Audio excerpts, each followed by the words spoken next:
La psicoterapia Gestalt en realidad nace con Fritz Perls, quien era psicoanalista en un principio. Él es un psicólogo, psiquiatra, que tiene una formación psicoanalista.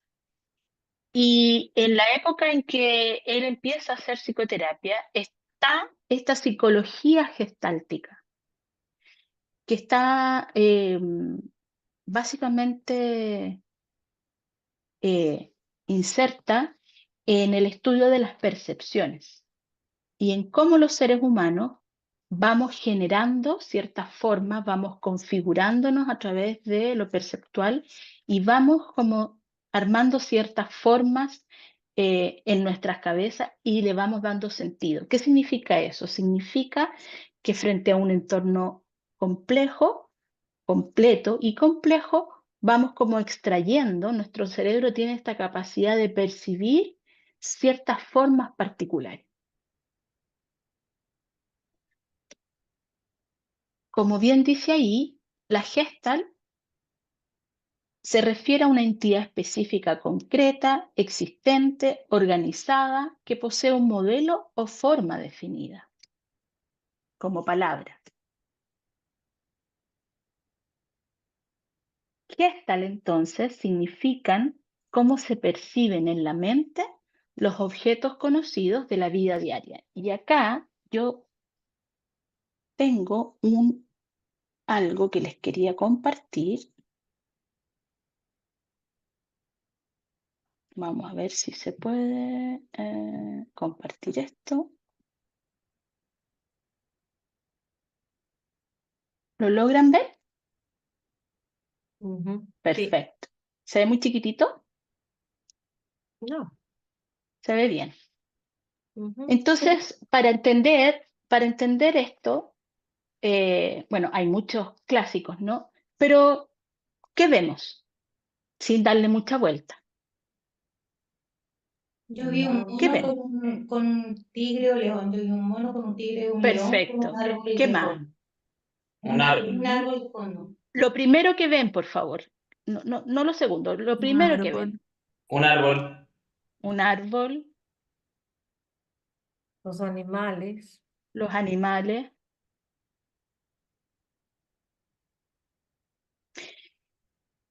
¿Y por qué lo primero que veo? Porque efectivamente si yo empiezo a poner más atención, puedo ver más cosas, ¿ya? Entonces, a esto se refiere como de mirar de un todo, ir extrayendo, ir percibiendo ciertas formas particulares, que mi mente las va a organizar en algo que yo conozco, ¿sí? Entonces, efectivamente hay un árbol, efectivamente hay un mono, efectivamente hay un puma.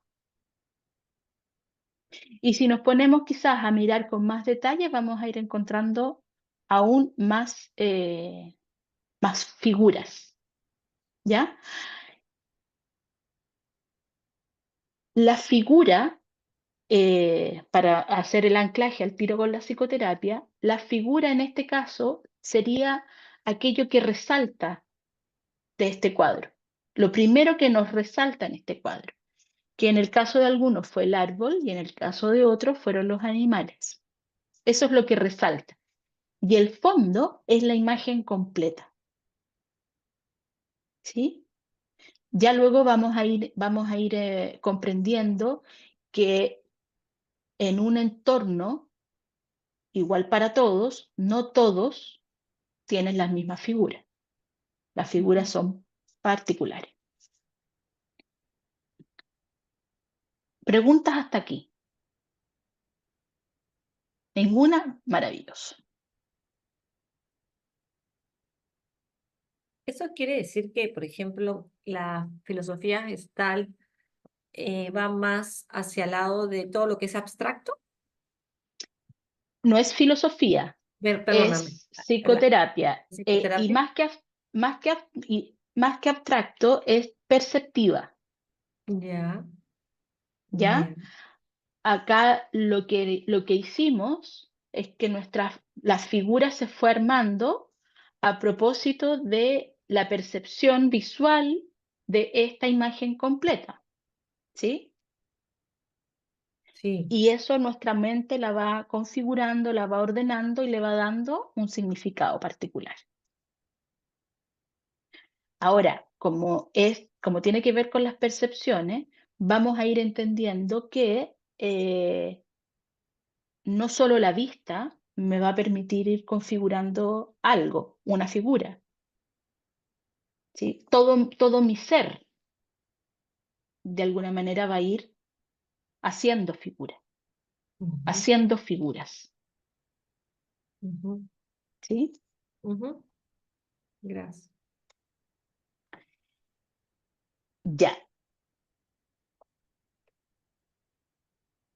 me gusta cuando... Ya, perfecto. Desde aquí, entonces, los objetivos que vamos a tener en la psicoterapia Gestalt es un poco lo que ustedes mismos estaban ya anticipando, ¿no? Ir tomando conciencia, conciencia no como de ser consciente del mundo, ¿no? Sino que de ir tomando conciencia de quién soy yo, ¿sí? El autoconocimiento, trabajo de las emociones, como bien dijeron por ahí, la autonomía y el desarrollo potencial de cada persona.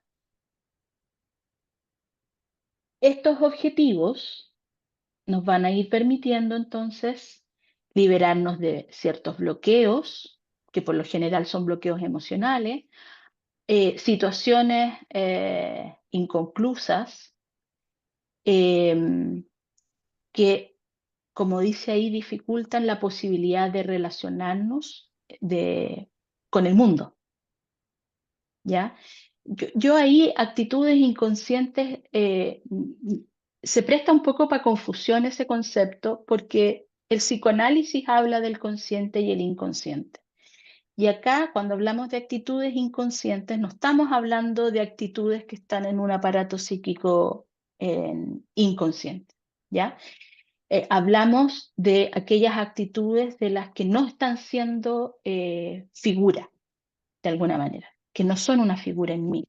Estamos hablando de actitudes que están en piloto automático, por ejemplo, que me son transparentes, ¿sí? En ese sentido son actitudes inconscientes, ¿ya? No del que yo no pueda tener acceso, porque el psicoanálisis habla justamente que yo no podría tener acceso a esto que se llama lo inconsciente, ¿sí? Eh, Sin embargo, no es desde ahí que se entiende este párrafo, esta palabra, actitud inconsciente. Yo puedo tener acceso a aquello en la medida en que deja de ser transparente, en la medida en que deja de ser un piloto automático, en la medida en que me voy dando cuenta que esto que hago es producto de una situación inconclusa, por ejemplo, o un poco darme cuenta de mí mismo, o una poca conexión con mis necesidades, etc. Entonces, la Gestalt es un estilo terapéutico y al mismo tiempo un enfoque de crecimiento personal, tal cual como decían hace un momento atrás, y que va a estar amparado en esta actitud fenomenológica que me permite acercarme al otro desde el poner en entre paréntesis mi juicio.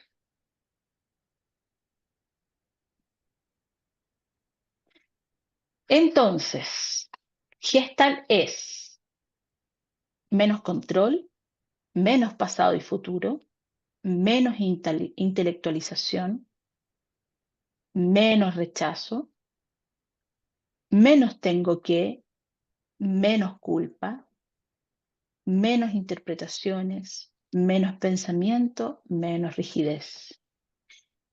Menos imaginar en el sentido de menos fantasear, ¿ya? No en el sentido de la imaginería, en el sentido de menos fantasía.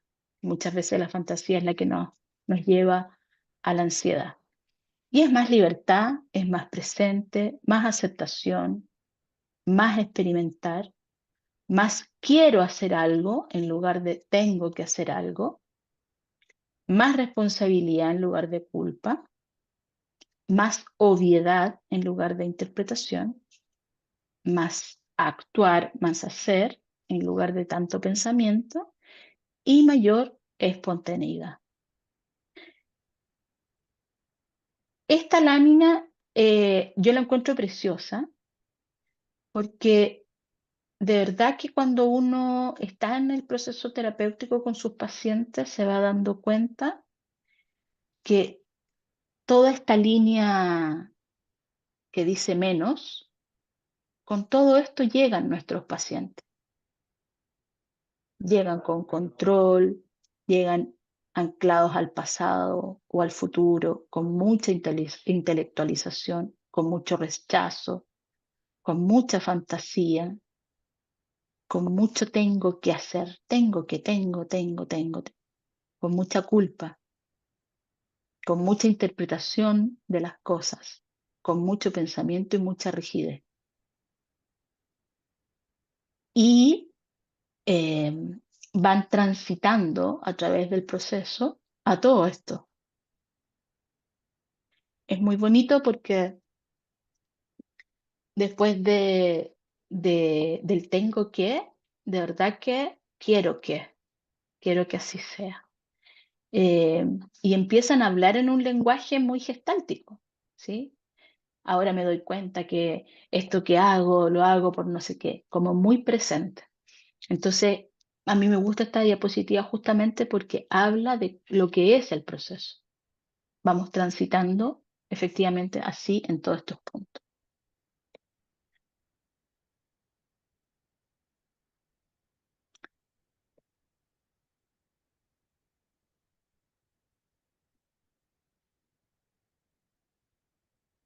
Ya, esto lo voy a poner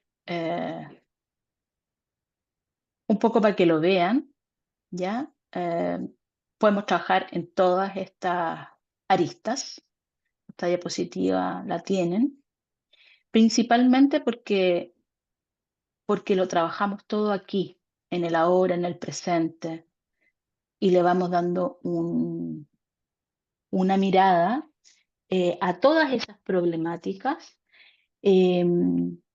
así, desde una forma o desde un campo biopsicosocial en su totalidad.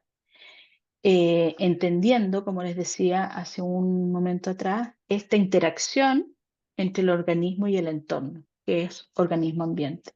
Entonces vamos a ir tomando lo psíquico, el cuerpo y también el entorno social, familiar, que nuestros pacientes van transitando. Ustedes me paran, por favor, si tienen alguna inquietud. Ya. Llegamos a la historia de este caballero, que es el fundador, ¿ya? Estos fueron los énfasis que él fue colocando. Como les decía, en algún minuto se da cuenta de que el- la psicoterapia del psicoanálisis no estaba como respondiendo a lo que él estaba viendo en sus pacientes. Y bueno, y yo creo que tenía como mucho ego también Fritz Perls en su forma de ser y se propuso de alguna manera crear, ¿no? Así como ser un equivalente a Freud en ese momento. Y va encontrando entonces esto entre la figura y la forma, las percepciones de la psicología gestáltica, y va tomando desde ahí ciertos principios, ciertos conceptos para poder ir armando esta teoría gestáltica propiamente tal. Fritz Perls es en general, ustedes se van a ir dando cuenta que es un tipo que no es muy teórico a la hora de ir a la finura.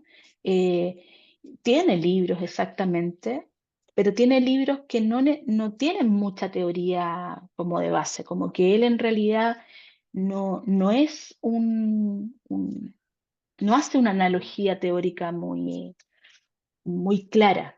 Es más, como que los escritos son bien complejos, son bien enredados, muy mezclados. Y, y no porque no tuviese una teoría, sino que porque en realidad esto del aquí y el ahora, él se lo tomaba súper en serio. Entonces es como, vamos a lo que está pasando en la situación, ¿ya? Y desde ahí, como que no hay mucho de esto que hemos estado hablando, como de la fenomenología, la filosofía. No hay escritos de él que hagan que hagan ese anclaje. Sin embargo, sí hay un libro que es el libro fundador, que es Terapia Gestal eh, y Crecimiento, Agresión y Crecimiento, que lo escribe junto a dos personajes más, que sí eran mucho más sistemáticos y sí tenían esta habilidad de poder ir escribiendo un poquitito de lo que iba pasando. Em, Amén de todo eso, lo que él hace es como justamente poner el énfasis en la interacción, en esta interacción con el otro y con el medio, ¿no? Organismo entorno, ir desarrollando en el proceso o en en las intervenciones que él hacía esta responsabilidad y libertad. Y básicamente toda su práctica se basa en el darse cuenta en el aquí y en el ahora y en los métodos descriptivos de los fenómenos. Yo no sé si alguno de ustedes ha visto algún video de Fritz Perls. Sería súper interesante que en algún momento lo puedan ver, porque él es súper particular, tiene un modo súper confrontacional de ser con sus pacientes y con las personas que iban de alguna manera a tratarse con él. Eh, Él era muy creyente del darse cuenta en el aquí y en el, era muy creyente del aquí y el ahora. Y estaba convencido de que todo se podía trabajar en el aquí y en el ahora. Entonces, desde ahí tenía un método bien confrontacional. Y lo digo porque nos vamos a ir enterando. Bueno, esto es un poco historia, que en realidad la pueden leer cuando tengan las diapositivas. Nadie les va a preguntar nada de historia. Ya, y aquí viene como algo interesante, porque en este año eh, entra en escena su esposa y se casa con esta persona que vamos a conocer como Laura Perls. ¿Ya? Ahí están con la Laura Perls. Esto es historia, ya sabemos que la psicoterapia tenemos esta mirada existencialista, y estos fueron un poco los filósofos existencialistas con los que Peirce de alguna manera va interactuando, ¿ya? Esta es la que me gustaba presentar, esta es la Laura Peirce.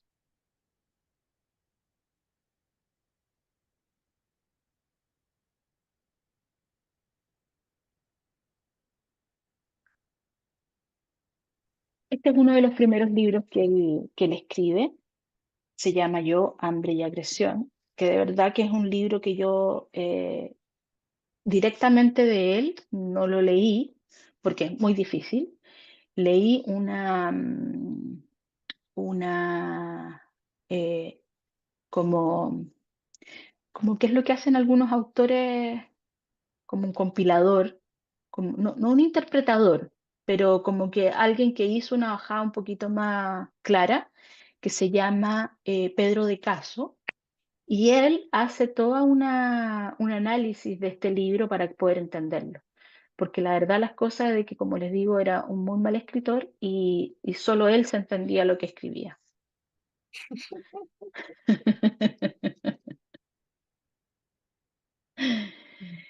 Ya. aquí hay algo interesante. En esto que Fritz Perls va como armando, esta teoría que va armando y de la que no escribe absolutamente nada, no él por lo menos, tiene como concepto central en, en algo que tomamos y que bueno, y que toman después Maturana, toman como varios otros actores. Y es que el organismo, todo tipo de organismo, lucha por mantener un equilibrio que continuamente se ve perturbado por sus necesidades. ¿Qué significa esto? Significa que nosotros como seres humanos, de manera inherente, tendemos a tener una autorregulación organísmica. Es decir, tendemos a un equilibrio dado por esta autorregulación. Sin embargo, ese equilibrio o esa regulación siempre se va a ir viendo perturbada por necesidades que van apareciendo, ¿ya? Y pueden ser necesidades fisiológicas, pueden ser necesidades psicológicas, pueden ser necesidades emocionales, pueden ser necesidades materiales, pero de alguna manera, esto que tenga una autorregulación permite que vayamos recuperando nuestro equilibrio a partir de las necesidades mediante la satisfacción de ellas o simplemente la eliminación de ellas. Por ejemplo, cierran un poco los ojos. Vamos a tratar de entender esto en lo real. Y vayan conectándose con la necesidad que va apareciendo de tomar agua. Y vean en su cuerpo dónde aparece esa necesidad.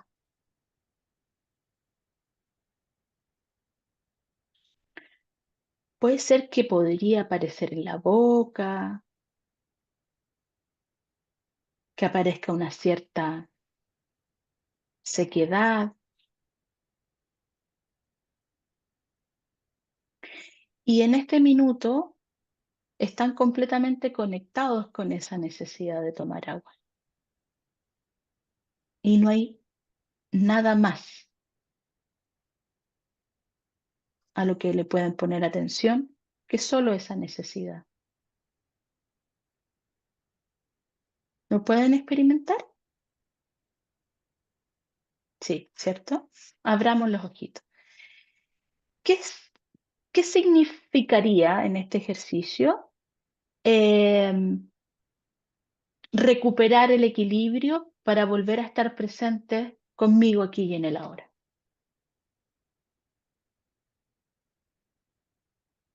Tomar agua. Perfecto. Satisfacer la necesidad que va apareciendo de ser. ¿Mediante qué? Mediante tomar agua. Y esto va a ser súper necesario de comprender porque esto después nos va a ir llevando a otro ámbito que se llama el ciclo de las necesidades. ¿Ya? En donde vamos a ir comprendiendo que el ciclo de las necesidades que tenemos todos los seres humanos se va a ir viendo interrumpido. Y por eso llegamos a terapia, porque no nos conectamos con las necesidades que tenemos, por desconocimiento primero, ¿no? Porque no las sentimos, y luego porque no sabemos qué hacer con ellas. El proceso terapéutico o la psicoterapia nos va a ir entregando o nos va a permitir ir activando los recursos de cada uno justamente para satisfacer esta necesidad o efectivamente eliminar cosas que ya no nos vayan sirviendo. Y todo esto, medio sé en todo caso, en un entorno y en una relación.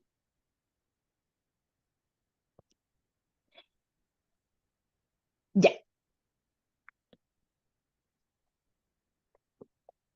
aquí me fui muy para adelante. ¿Cómo voy para atrás acá?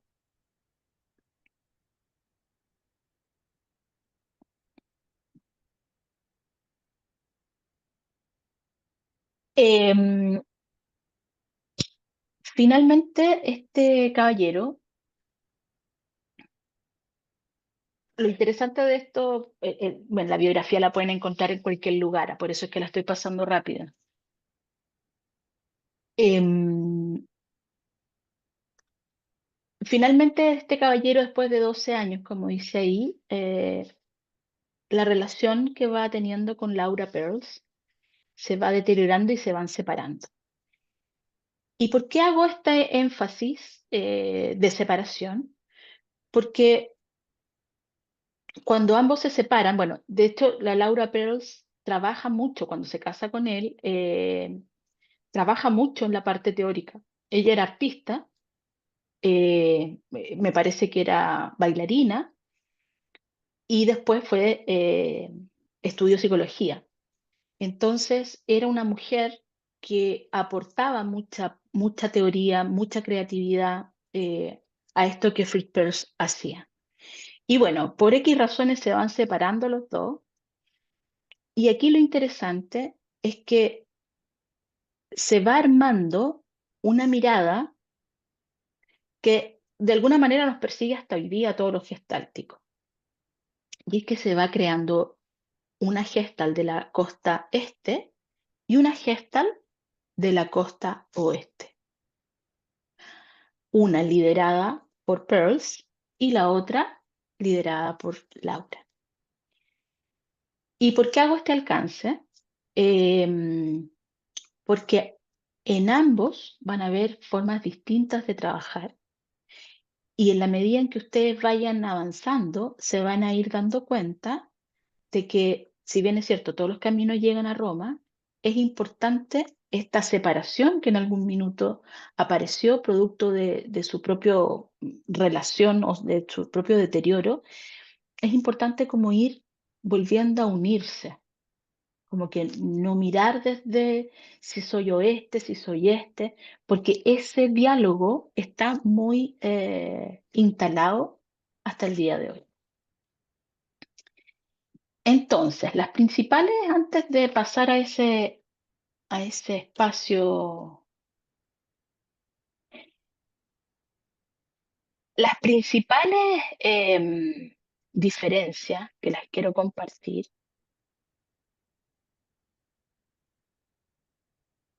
son las siguientes.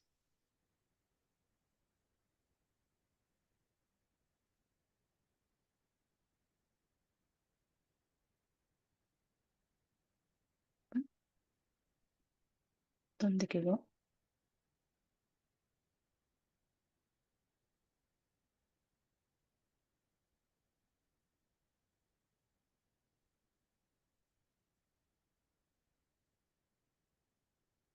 Mm, mm, mm, mm, mm, mm, mm.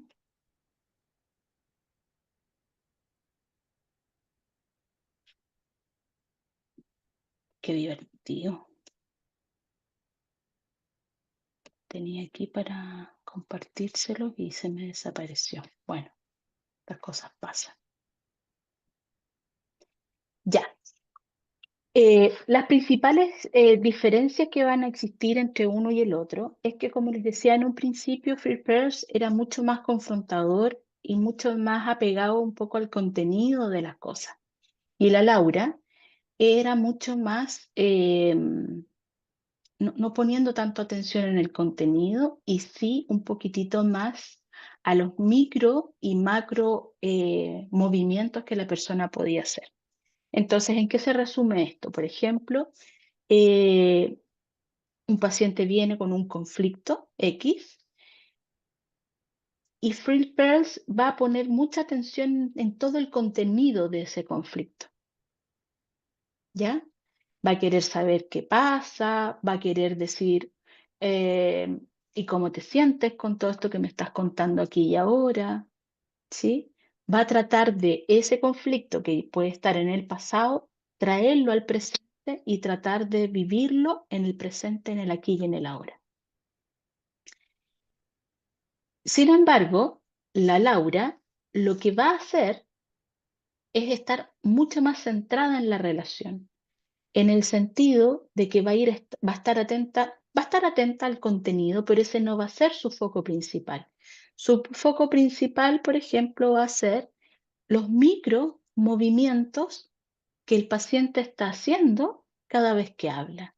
Entonces, por ejemplo, si Claudio fuera mi paciente, yo le diría, cuéntame un poco qué te está pasando cuando yo estoy hablando y tú tienes esta necesidad de rascarte la cabeza, de rascarte el cuello.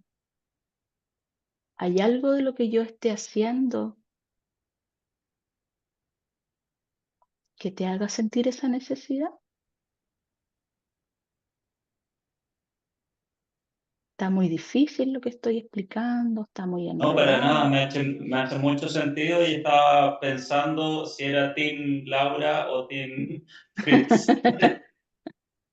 Ya, se fijan entonces como que la Laura lo que hace es justamente estar mucho más centrada en esta cosa que, bueno, este movimiento era evidente, ¿no? Pero a veces el movimiento puede ser un movimiento muy micro y eso nos hace estar muy presente en la relación, ¿ya? Eh, en mi experiencia personal, creo que es fundamental integrar las dos cosas. Creo que es fundamental no solo ser team 1 o team 2, hay que ser team de los dos. ¿Y por qué? Porque si no nos queda una pata coja. Yo puedo estar como presente en el contenido de que Claudio me pueda estar diciendo, mira, en realidad, y esto se me hizo difícil porque tengo una experiencia pasada en la que se me hicieron difícil las clases online, qué sé yo, y, y le puedo decir, bueno, ¿y cómo te sientes con eso ahora? Y en esa respuesta puede haber un movimiento particular que me permite entrar en relación y decirle, parece que traer esto al presente, esto que estoy haciendo, provoca algo en ti. Y hacer esa integración. Eso es fundamental, ¿ya? Otra diferencia importante es que la semana pasada algo les hablaba yo de los mecanismos de contacto que eran mecanismos de evitación de contacto al mismo tiempo. Y hay uno en particular que tiene que ver con la introyección. La introyección es aquello que vamos, como aquellas creencias que vamos incorporando en nosotros mismos desde muy pequeños, ¿no? Desde la familia, desde la educación, y de la cual no tenemos como la posibilidad de masticar. Como que nos creemos esta idea o este mensaje así, sin cuestionar, sin decir nada. Y eso nos va acompañando toda la vida. Entonces, por ejemplo, esto que los niños no lloran, ¿sí? Podría, en un paciente X, como en su etapa más adulta, efectivamente, sentir una desconexión muy grande con la pena y la tristeza, al punto de no lograr identificar que lo que tiene es una pena y una tristeza muy profunda. ¿Producto de qué? Producto de esta creencia que los niños no lloran. Entonces, perdón, Peirce va a trabajar esto como un introyecto y en este modo confrontacional, ¿qué va a hacer? Le va a decir a su paciente, bueno, date cuenta que esto es una creencia. ¿Hasta cuándo? Que no te deja avanzar. Es un mecanismo de evitación de contacto que no te deja avanzar. ¿Hasta cuándo quieres seguir estando así? Y va a confrontar. ¿Cómo es eso que los niños no lloran? ¿Cómo es eso de que, mira cómo estás ahora llorando? ¿No? Y va a confrontar al paciente, va a confrontar ese introyecto. A diferencia de él, la Laura lo que hace en esta como mirada más relacional y mirada más de apoyo, va a entender que ese introyecto no es necesariamente un mecanismo de evitación de contacto, sino algo que se llama ajuste creativo. ¿Y qué significa esto? Esto va a significar que aquello que hizo este niño fue lo mejor que pudo haber hecho para sobrevivir. Entonces, esta como desconexión que en algún minuto tiene con la pena es producto de que este introyecto que no pudo masticar es lo mejor que pudo hacer en ese contexto familiar. Es el ajuste creativo que hizo para poder sobrevivir en ese entorno. Por lo tanto, no lo va a ir a confrontar, lo va a apoyar. ¿Sí? Ahora, en ambos, la idea es ir ampliando el campo, ir haciéndose responsable, ¿sí? E ir activando los recursos que tenemos cada uno. ¿Ya? Andrea, Andrea. no. Paula y después Jimena. Ya. Eh, Me surge una pregunta y es posible porque me gustan, o sea, a ver, me gusta mucho la mirada de Laura, pero también encuentro que es necesaria muchas veces también la mirada de Fritz.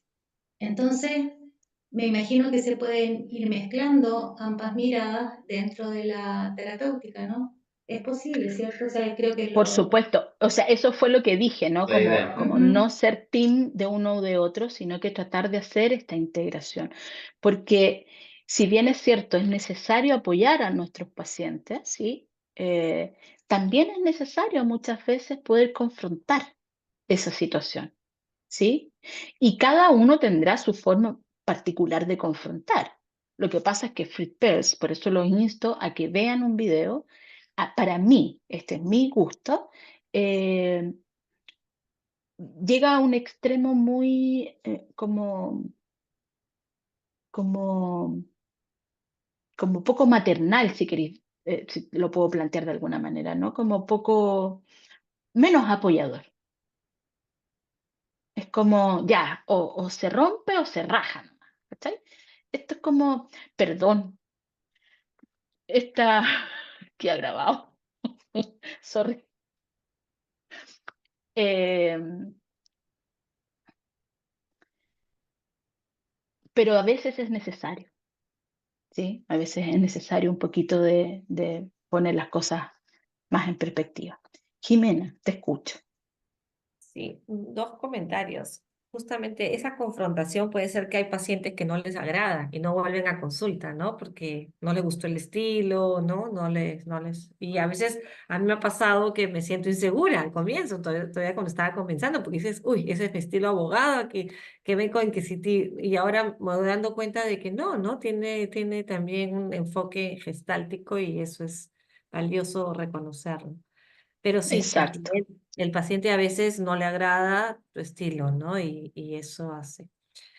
Eso, ahora, lo otro que me quedó es pensando en el ajuste creativo ante la estrategia de sobrevivencia que puede tener el niño de no llorar. Eso lo puedo entender si es natural en él, pero si es por aprendizaje, porque el padre o la madre le dice, los niños no lloran, también estaríamos hablando de un ajuste creativo o ahí estaríamos hablando de un bloqueo. Estamos hablando de un ajuste creativo. Lo que pasa es Igual, que así en el sea que niño, exista espérame, disminución. en el niño es un ajuste creativo. En la edad adulta es un bloqueo. Y Ya, yo voy, no, y en la edad, lo que pasa, yo entendí que era a veces somos niños, ¿no? Y naturalmente, ante una situación de crisis, te proteges bloqueándote, ¿no? Ante una emoción de tristeza o de llanto, pero lo hace naturalmente. Entonces yo entendí que cuando lo hace naturalmente, estaríamos hablando que en ese momento él hace como un ajuste creativo para sobrevivir en un estado sí, de dificultad. sí, Eso entendiste bien. lo miraba de esa manera, pero si el niño a los 12 o 14 años tiene una pena terrible y el papá le dice, los niños no lloran, o sea que te aguantas, yo no siento que ahí sea un ajuste creativo del niño, sino ella es una obediencia Entonces, eso es lo que yo te quería preguntar. El adulto está mirando su estrategia creativa de niño, pero también está mirando su reacción ante una expresión que le dice el padre o la madre. Las dos tendríamos que verlas de la misma manera. Esa era mi consulta. Ya, ahora entendí tu pregunta. Sí. Eh, no, el ajuste creativo es lo que hace el niño, ¿sí? Como un mandato, cuando dices como de forma natural, ese de forma natural es el introyecto. Tiene Ujú. introyectado que los niños no lloran y su forma natural es no llorar. Y ese es su ajuste Ujú. creativo, ¿sí? Ya. Si me duele, no lloro, porque si lloro, mi mamá no me va a querer. Si me caigo y me dolió, no puedo llorar, porque si yo lloro, algo sucede, porque Ujú. la fuente de amor, mi mamá, mi papá, me dicen que los niños no lloran. ¿Qué pasa si yo lloro? Mi fuente de amor. ¿Qué pasa si yo lloro? Entonces, como ajuste creativo, ¿sí? Para sobrevivir, efectivamente, adopta este introyecto en donde no va a llorar. Ahora, cuando tú te saltas a la Ujú. adolescencia, en la adolescencia aparece algo muy bonito y es justamente la agresividad o este rebelarse a la autoridad, que es innata, es propia de la etapa adolescente.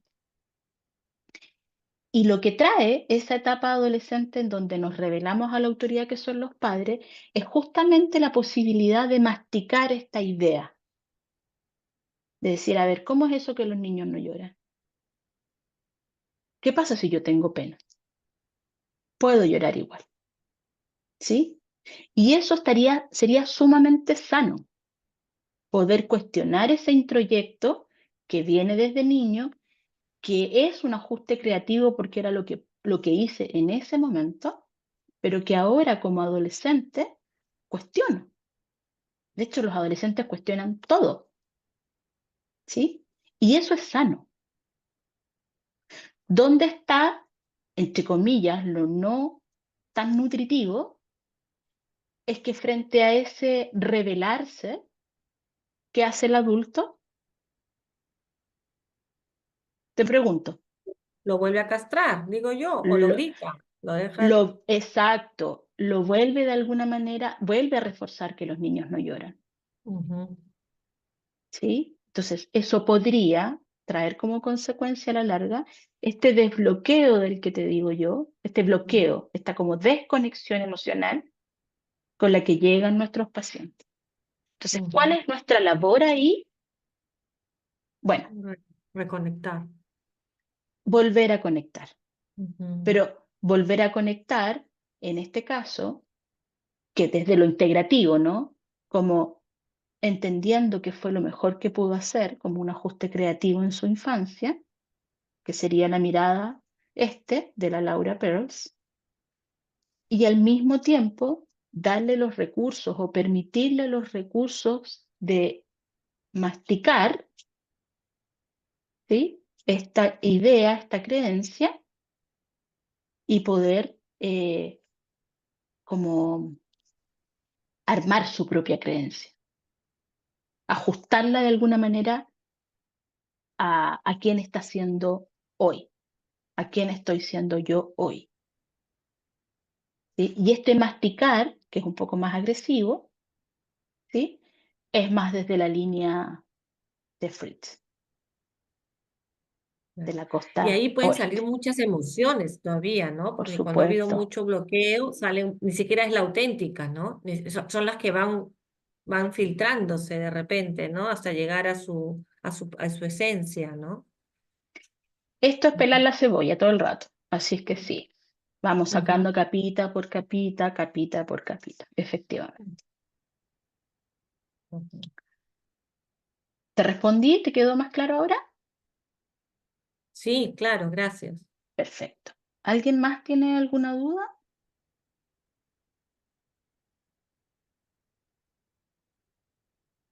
¿No? Perfecto. Sigamos entonces. Ya nos van quedando, ¿cuántos minutos para las 8? 2, creo, ¿no? Para 8:20, 8:20, 25. 8:25 vamos a hacer un pequeño break de 5 minutos. Ya. Entonces, sigamos compartiendo.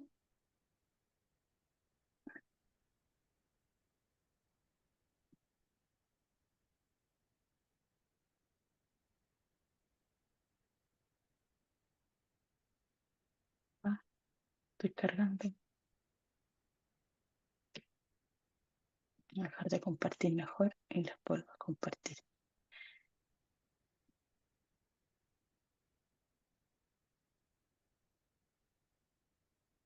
Se me puso lento el compartir. Nos manda la pausa.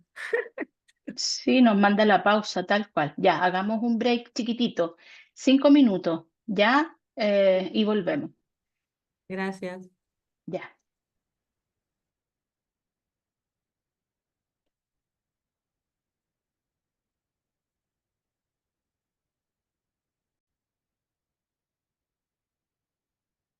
Bien, vamos volviendo.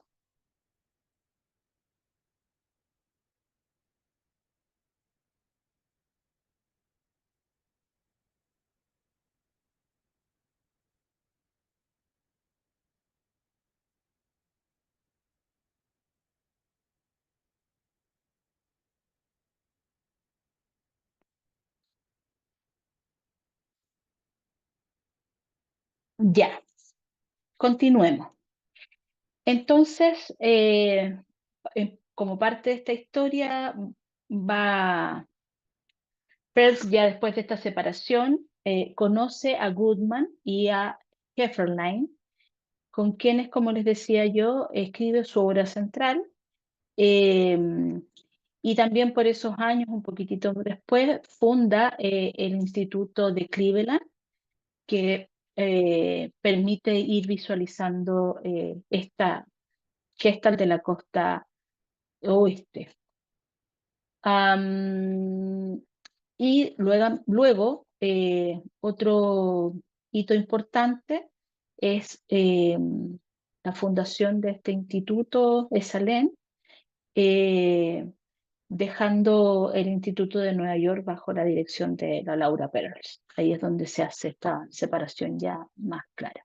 Y ahí tenemos a Paul Goodman y a Ralph Hefferline, con quienes escribe esta, esta obra que es el libro fundador de la Gestalt. Por acá hay otros libros que escribe, Sueños y Existencia, Dentro y Fuera del Tarro la Basura,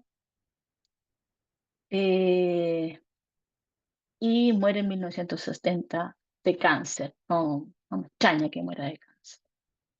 Ya. ¿Cuáles van a ser las influencias un poquitito que va a tener eh, la, lo que va agarrando Peirce para ir armando la terapia gestáltica? Esto es como antecedente nomás, ¿no? Va a tomar un poquitito de la psicología de la Gestalt, como les decía en un principio, esto de la figura, de la forma, con esos representantes. Va a tomar algunos pensamientos psicoanalíticos de Freud y de Reich. Eh, Va a tomar de la teoría de la indiferencia creativa de Friedlander, de la teoría organísmica de Goldstein, del teatro, esto es un aporte claramente de la Laura, de las filosofías orientales, desde del existencialismo también, ¿no? Filosófico de Buber, de Heidegger, Jasper Kierkegaard, ya sabemos un poco de Heidegger con la clase de la semana pasada, y la fenomenología de Husserl. Estas son como los paraguas teóricos que van a ir armando la, la terapia gestáltica. Entonces, ¿qué vamos a ir mirando? ¿Qué es lo que va a ir tomando la terapia Gestalt de esas influencias. De la psicología de la Gestalt, como les decía en un principio, va a ir tomando esta idea de figura y fondo, ¿ya? Como les decía, entendiendo que la figura va a ser aquella, lo que llama nuestra atención y va a depender de la necesidad predominante en ese momento. Y también la terapia Gestalt aplica el principio de la psicología Gestalt en cuanto a que se postula que las personas son emocionalmente saludables y organizan su campo de experiencia en necesidades bien definidas, lo que les permite tener una referencia para organizar su conducta. Y más adelante, o sea, esto quiere decir básicamente que nacemos con los 10 deditos de la mano. ¿Y por qué les digo esto? Porque a menos de que tengamos una malformación congénita, tenemos todos 10 dedos en la mano. Y un concepto interesante llamado neurosis hace que en algún momento nosotros digamos, este dedito no me sirve, este dedito tampoco me sirve, este tampoco me sirve, este tampoco y este tampoco. ¿Es posible que funcionemos así? No, ¿sí? Y esto es lo que nos hace la neurosis. Vamos a ir comprendiendo el término neurosis más adelante. Nos permite un funcionamiento limitado de todo nuestro ser. Y todo nuestro ser, como dice ahí, emocionalmente saludable, que organiza su campo de experiencia y necesidades bien definidas. O sea, somos así. Me van a ir escuchando esta analogía más adelante también porque va a permitir comprender un poco el concepto de la neurosis. De la filosofía existencialista y de la fenomenología, bueno, ya sabemos que ocupamos la fenomenología en esto de poner entre paréntesis nuestros juicios para que vaya apareciendo el fenómeno que sería la conducta del otro, la conducta humana, y de un filósofo también, Martin Buber, extrae como concepto que Martin Buber, hay un libro muy bonito de Martin Buber, yo se los recomiendo para que lo lean, es cortito, pero es muy bonito, se llama Yo Tú, y es precioso, porque justamente de Martin Buber lo que extrae es este espacio de relación dialogal, ¿ya? En donde lo que yo hago te impacta y lo que tú haces me impacta al mismo tiempo. ¿Sí? En donde vamos a ir conformando esta relación yo-tú. Martin Buber es justamente el que introduce, más adelante creo que lo dice también en la diapositiva, eh, hace esta diferenciación entre que las personas, no, hace la diferenciación entre la relación yo-tú y la relación yo-it o yo-ello, ¿no? Que muchas veces estamos sostenidos y manteniendo una relación yo-ello, que vendrían a ser relaciones más instrumentales, y inherentemente los seres humanos tendemos a establecer relaciones yo-tú, en donde aparece esta relación dialogal, en donde aparece esta vinculación más profunda, en donde lo que yo hago te impacta y donde lo que tú haces me impacta a mí también.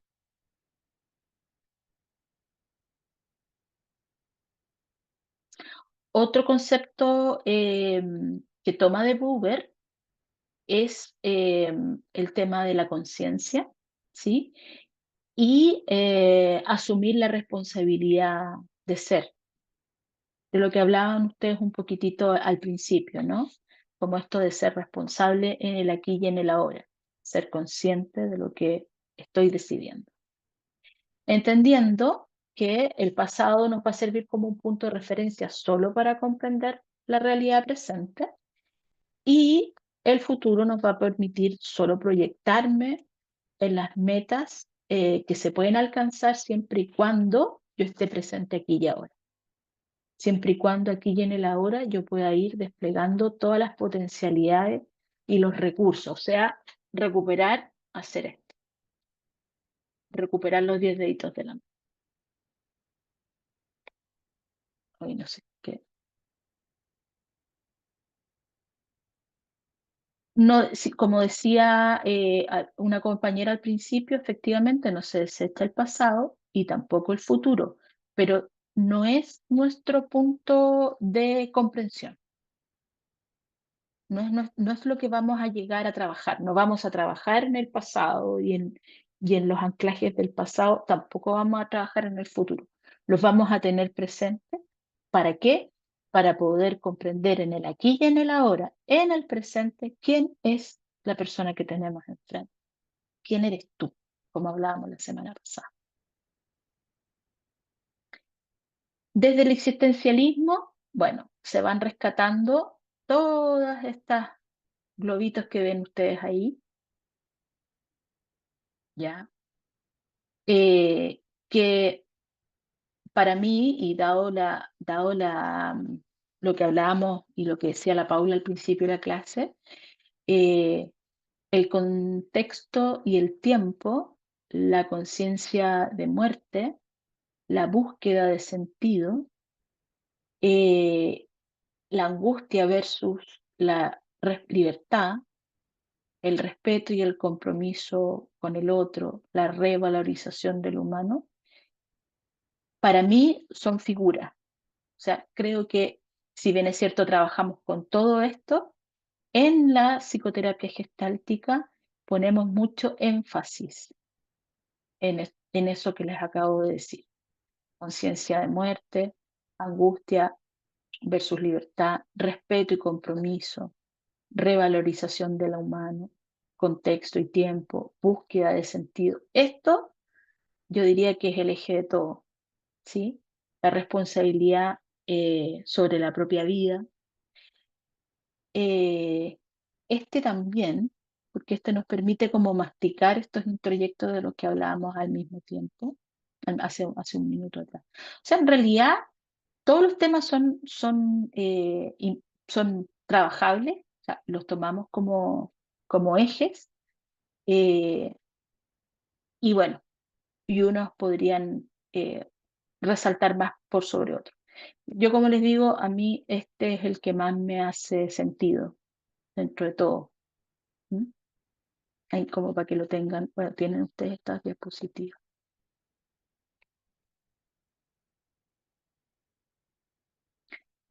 Ya, entonces, ¿qué nos va a aportar un poquitito a la perspectiva clínica todo esto que hemos estado hablando?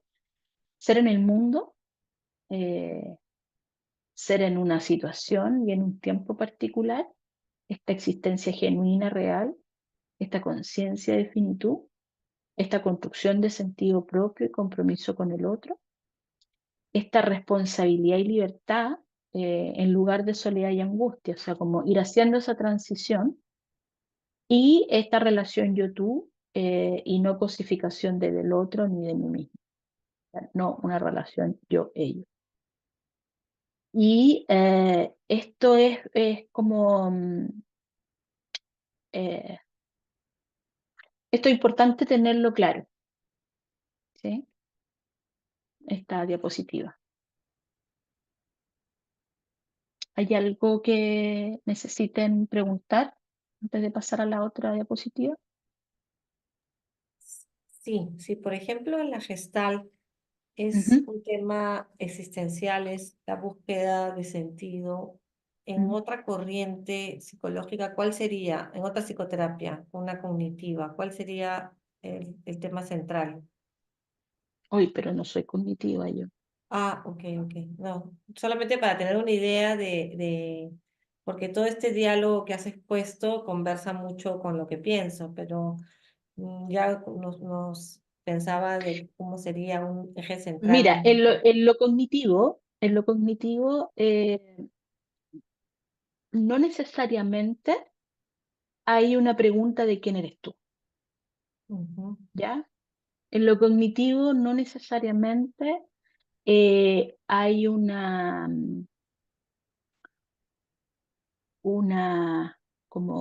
hay responsabilidad y libertad, sí, pero no hay como una construcción de sentido. ya, En lo cognitivo-conductual, por lo general, l- en lo que se basa en la psicoterapia, yo no soy cognitivo-conductual, estoy hablando de mi época de pregrado, por lo tanto, alguien si es experto en el tema me corrige, ¿no? Con todo, por favor, con toda la libertad del mundo. Eh, pero va a estar más relacionado a ir acción, reacción. como más que acción-reacción, es como a ir a contrastar esas creencias limitantes que le llaman de alguna manera. Ujú, ¿Sí? Y como que tú te has ido creyendo una creencia limitante que no te permite ser responsable y estar en libertad. ujú, ¿Sí? ujú. Entonces, el método que se ocupa es un método como bastante científico, en el sentido de que está amparado, así como nosotros estamos amparados en la filosofía fenomenológica, ellos están amparados en el método científico, en donde hay una hipótesis de por qué tú tienes esta creencia irracional, en donde hay ciertos objetivos que se van aplicando para lograr el resultado que sería derribar esta creencia limitante. ¿Sí? Ujú. Y bueno, y ahí los métodos son múltiples, ¿no? Y entre ellos, como de ir, como yo me acuerdo un poco el experimento clásico de la fobia al conejito y de cómo vamos acercándonos lentamente al conejito hasta que puedo tocar el conejito, ¿sí? Ujú, Pero no necesariamente hay un respeto por el otro, ¿sí? Porque muchas veces se lanzan esto es desde mi crítica, se lanzan a trabajar aspectos solo porque está este paraguas de la creencia limitante. Eh, entonces, a mi juicio hay poco respeto de quién es el otro, de quién es ese ser humano. Eh, pero te digo, yo no soy cognitivo-conductual, entonces bien, estoy no, responsable. quería tener un poquito ese lado. Y el psicoanálisis es el que busca siempre entrar al pasado, ¿no es cierto? Exacto, el psicoanálisis va a ir a comprender eh, y a buscar aquello que me está sucediendo en ello que quede fijado en alguna etapa de mi De niñez, mi infancia. o a tratar de acceder a esto que es inconsciente mediante la asociación libre. Y hay algo que hace el psicoanálisis y es como eh, interpretar aquello, ¿no? Porque a lo inconsciente de lo que hablaba Freud es imposible acceder. Entonces, el único método que tengo a través de la asociación libre me permite hacer una interpretación, pero Ujú, no necesariamente implica acceder a aquello. Entonces, como que también es como se va al pasado, trabajamos ahí. ujú, Eh, como decíamos hace un rato atrás, no es que nosotros desconozcamos el pasado.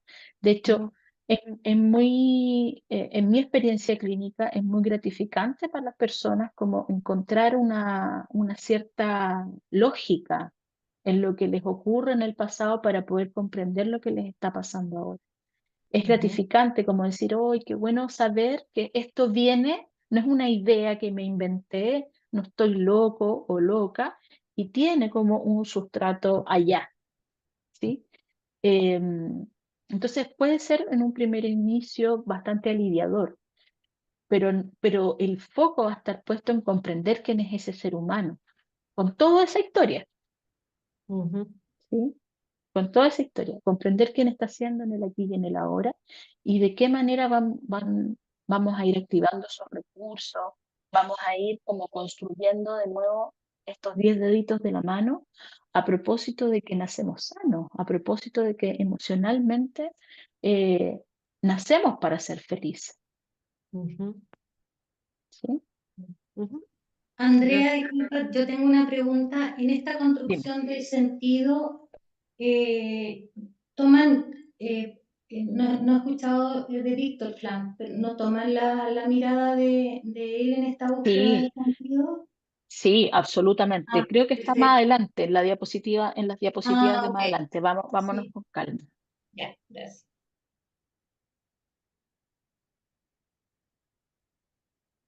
Mira, viste que se me pasó. ¿Por qué? Ah,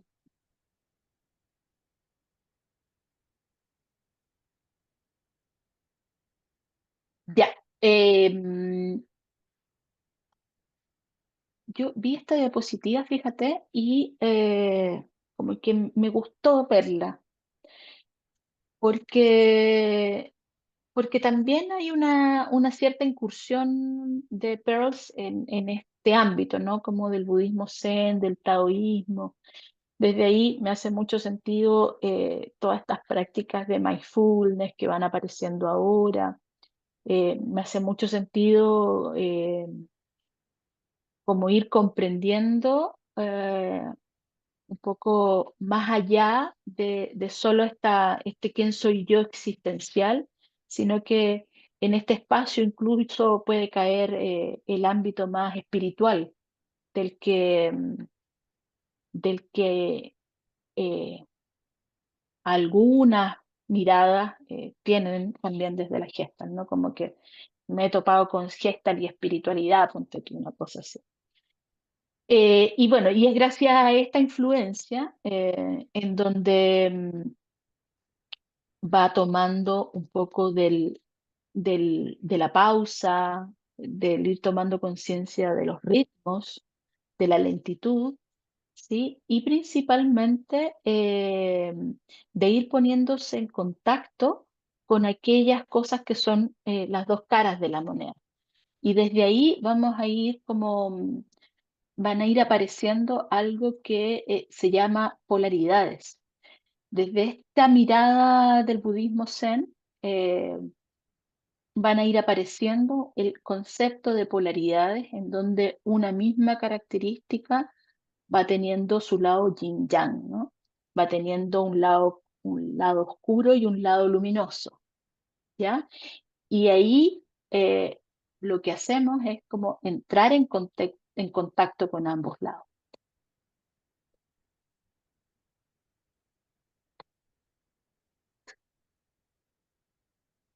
Em, entonces aquí, como bien dice la última parte, la terapia gestáltica a partir de la experimentación va a permitir ir entrando en contacto con aquellos, pueden ser sentimientos, incluso yo a veces los he trabajado como roles o como personajes, eh, a fin de poder ir diferenciando aquellos polos para poder ir integrando ambos polos finalmente.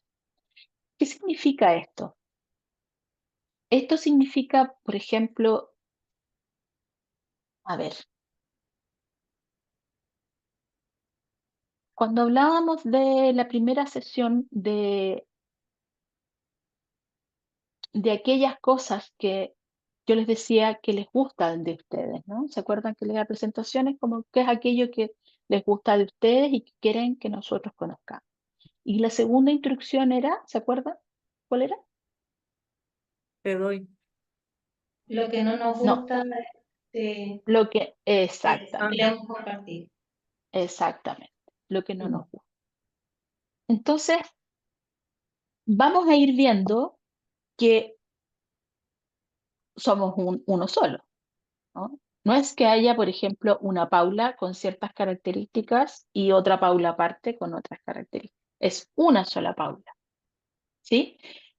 Y una sola Jimena, y una sola Janet, y una sola todos, ¿no? Y en esta unidad vemos que hay cosas que a la Paula le gustan de ella te voy a tomar como ejemplo, Paula. Y hay cosas que no le gustan de ella, ¿cierto? Seguimos siendo una unidad. Muchas veces, producto de el famoso concepto de la neurosis, lo que vamos haciendo es decir, bueno, aquello que no me gusta, por supuesto, no me sirve. Entonces, voy separando. No es que la Paula se convierta en dos, pero sí voy rechazando, negando, metiendo bajo la alfombra. Voy haciendo esto con aquellas características que no me gustan tanto de mí. ¿Para qué? Para quedarme con aquellas que sí me gustan. ¿Sí? Entonces, qué es lo que hacemos a través de la terapia gestal? Es darle voz a esto, porque esto lo conocemos bien, sabemos cómo es. Le vamos dando voz a esto para que permita la Paula de alguna manera decir, esto no me gusta de mí, pero lo voy a compartir. Esto no me gusta de mí, pero lo puedo utilizar. Esto no me gusta de mí, pero a veces es necesario. Y si te fijas, automáticamente ya lo tengo al mismo nivel. ¿Sí?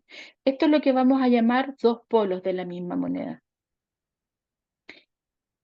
Y más adelante, lo que vamos a intentar hacer no es que se queden así separados, es buscar un espacio de recursos en donde el paciente pueda hacer esto. Y ya no es lo que me gusta de mí y lo que no me gusta de mí. Soy uno solo. Ir integrando, ir asimilando aquellas características que pueden ser más polares o dos caras de esta misma moneda. ¿Sí? Por ejemplo, aquí podemos ver, no sé, que a veces nos podemos poner dependientes y ser independientes al mismo tiempo. Y a lo mejor el conectarnos con la dependencia no nos gusta tanto. Entonces vamos optimizando el polo independiente, y resulta que cuando necesitamos pedir ayuda, cuando ya nos vemos hasta aquí con las cosas, chuta, ¿dónde están los recursos de la dependencia? En ninguna parte. Entonces los vamos a traer. ¿Para qué? Para poder integrarlos. ¿Alguna duda con eso? ¿No? ¿Todo clarito?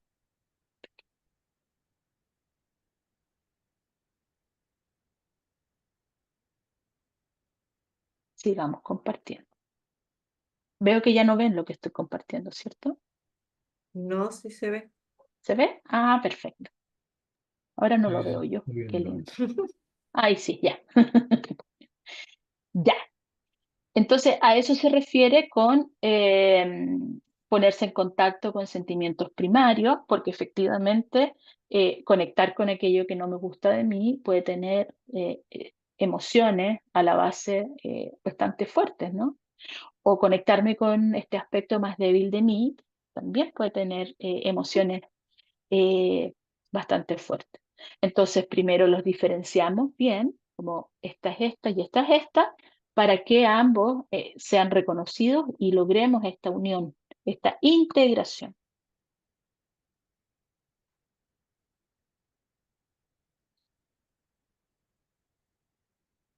Qué bonito. Corre.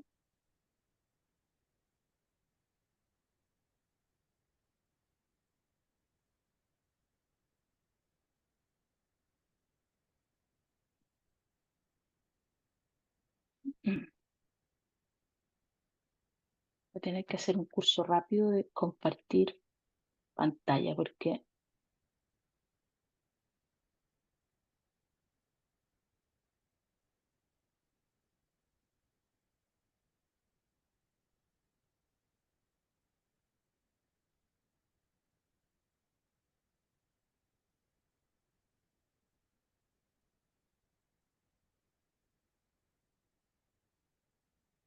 ¿Alguna duda hasta el momento mientras hago nuevamente el compartir?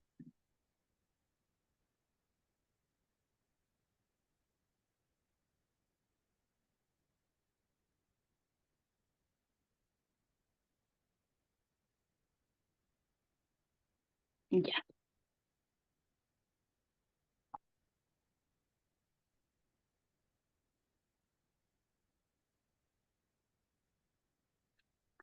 Hay también influencias desde la paradoja del cambio y desde esta idea del vacío fértil, ¿ya? Si bien esto no es algo que como que trabajemos tan visiblemente como el tema de las polaridades, em, desde la teoría, desde la paradoja del cambio, vamos a ir comprendiendo en que uno crece siendo más de lo que uno es y no tratando de ser diferente.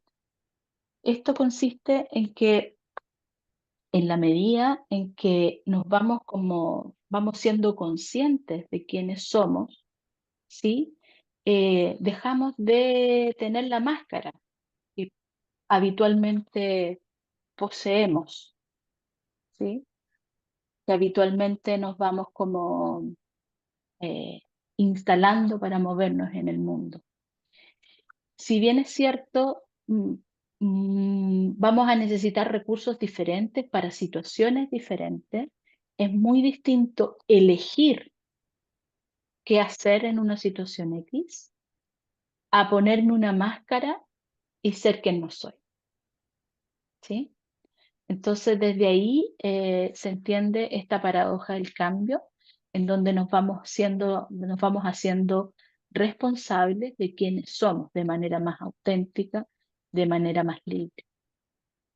¿Sí? Andrea, disculpa, te puedo interrumpir. ¿Podrás repetir esa parte donde dijiste que en el fondo, ay, es que no me quedó claro, es como me pongo la máscara, pero debemos ser más auténticos, me quedé como sin la idea.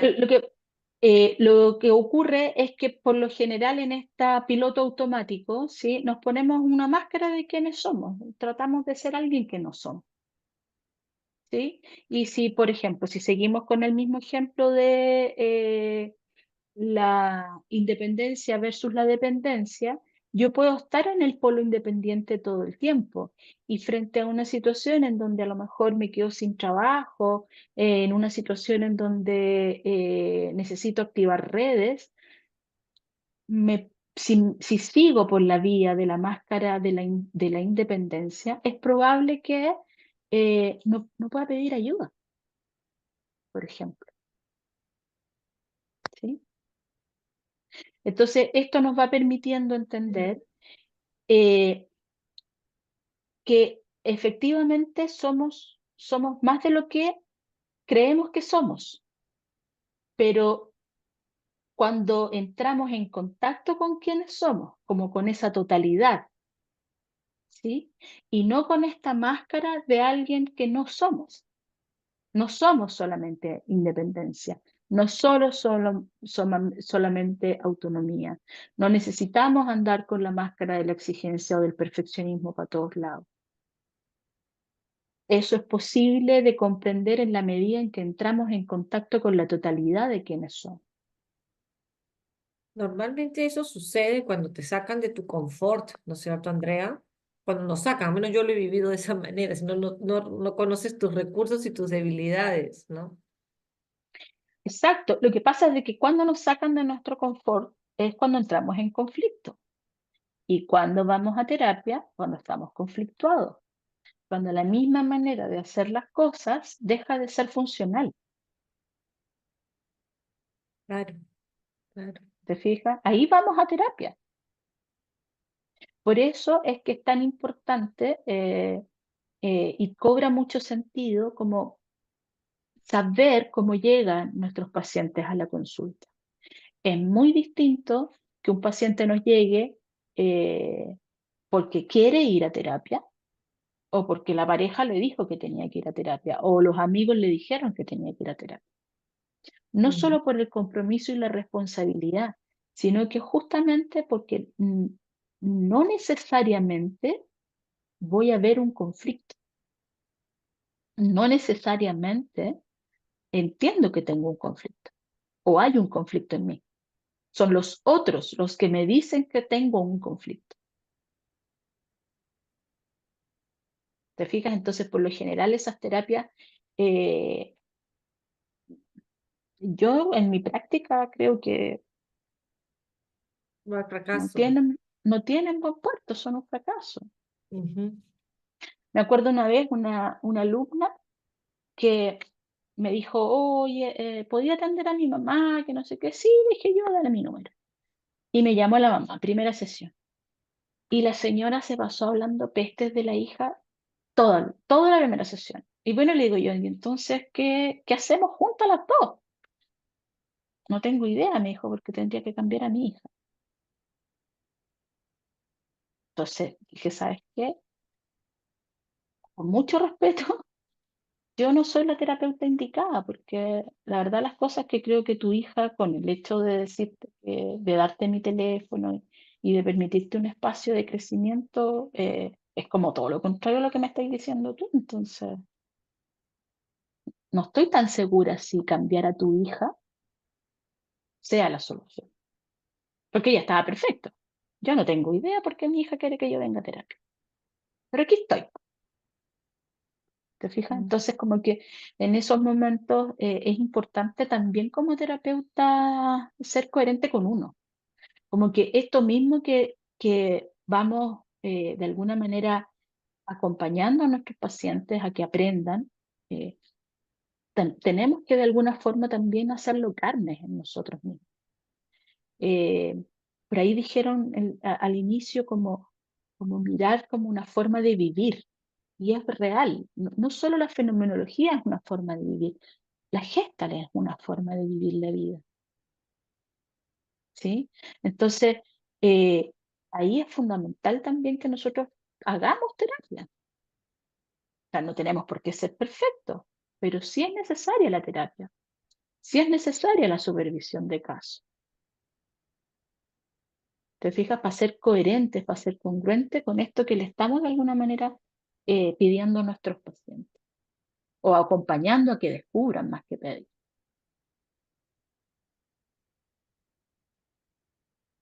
Y aquí vamos a hacer entonces un ejercicio. ¿Cómo están? Ahora sí cansado. Ahora sí cansados. Ya, sí, nos vamos a movilizar un poquito para hacer un ejercicio. Ya. eh, la consigna es la siguiente. Vamos a armar pareja. Eh, los alumnos que están sin cámara, ¿me permiten saber si están presentes en la sesión? Que me digan que sí, que me pongan un sí, ya. Porque los voy a poner en pareja para salas pequeñas, entonces ahí van a tener que poner su cámara, por favor, ¿ya? Vamos a Andrea, hacer un ejercicio en Claudio, pareja. disculpa, Claudio se conectó con el teléfono para que trabajemos con alguien distinto esta vez. Maravilloso, súper. Sí, sí. Ya, mejor, ya. Entonces, vamos a hacer este ejercicio un poquitito. Y la consigna es la siguiente. Se van a sentar, o sea, ya no se van a sentar, se van a mirar, van a estar uno al frente del otro. eh, y van a emplear 5 minutos eh, en decir y repetir, yo no soy, yo no soy, yo no soy, yo no soy, yo no soy, yo no soy, yo no soy. Y en la medida en que se les vayan ocurriendo las palabras que no son, van a ir diciendo, yo no soy tal cosa, yo no soy, te toca al compañero, yo no soy tal cosa. Y lo primero que se les venga a la mente, ¿ya? Si algo se les olvida o no viene rápidamente a la mente, solo digan, yo no soy. Y así van a continuar hasta que se les vayan ocurriendo una cantidad de palabras X de lo que no son y y tengan como un bagaje importante de lo que no son. ¿Ya?